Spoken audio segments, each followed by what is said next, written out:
जैसा कि अभी आपने जिक्र किया कि विश्व में तमाम देशों में जो मुस्लिम देश हैं वो आपस में लड़ रहे हैं, झगड़ रहे हैं, एक दूसरे को मार रहे हैं, आर्थिक स्थिति से, मानसिक स्थिति से, और अर्थव्यवस्था बहुत बिगड़ रही है।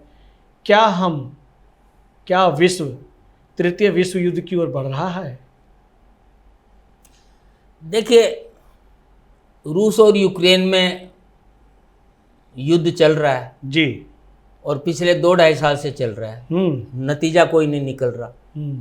इजराइल, हमास और कई मुस्लिम कंट्री, इनमें आपस में युद्ध चल रहा है, कोई नतीजा नहीं निकल रहा।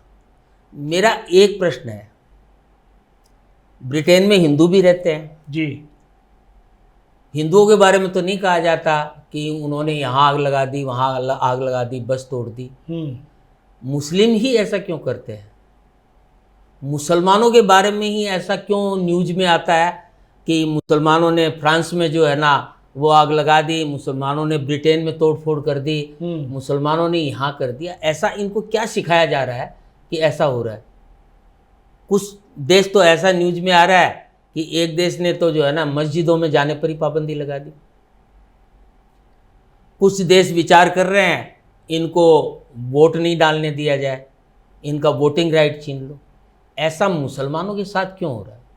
मुसलमान खुद के दुश्मन क्यों बन रहे हैं? किसी देश में जाओ, वहाँ आराम से रहो, सलीके से रहो। ब्रिटेन में हंगामा हो रहा है, फ्रांस में हो रहा है, जर्मनी में हो रहा है, स्पेन में हो रहा है। ये जो चीज़ें हैं ना, ये विचारणीय है। मुझे लगता है कि तृतीय विश्व युद्ध होगा और तृतीय विश्व युद्ध जो है इस्लाम और अन्य धर्मों के बीच में होंगे। सारे धर्म इकट्ठे हो जाएंगे, चाहे वो हिंदू धर्म हो या क्रिश्चियन कंट्री हो, ये सारे इकट्ठे हो जाएंगे और इस्लाम एक तरफ होगा।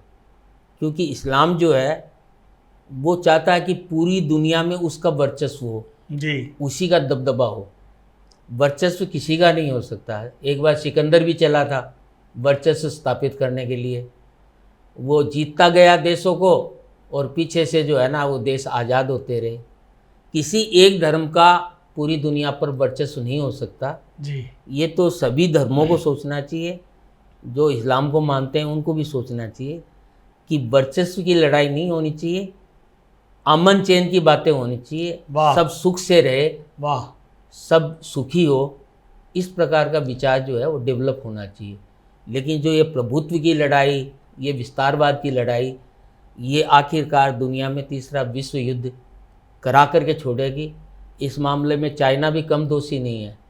चाइना भी चाहता है कि उसका विस्तार पूरी दुनिया में हो जाए, उसका दबदबा पूरी दुनिया में हो जाए। इस वजह से पूरी दुनिया में तनाव होता जा रहा है। तो मैं तो ये कह रहा हूँ कि वर्चस्व की लड़ाई, प्रभुत्व की लड़ाई नहीं होनी चाहिए, मानवता की लड़ाई होनी चाहिए। सभी के भले के बारे में सोचना चाहिए, यही कहना है। अगर आप ये वीडियो YouTube पर देख रहे हैं तो हमारे चैनल को सब्सक्राइब करें और बेल आइकन को दबाना ना भूलें। अगर आप Facebook पर ये वीडियो देख रहे हैं तो हमारे पेज को लाइक करें।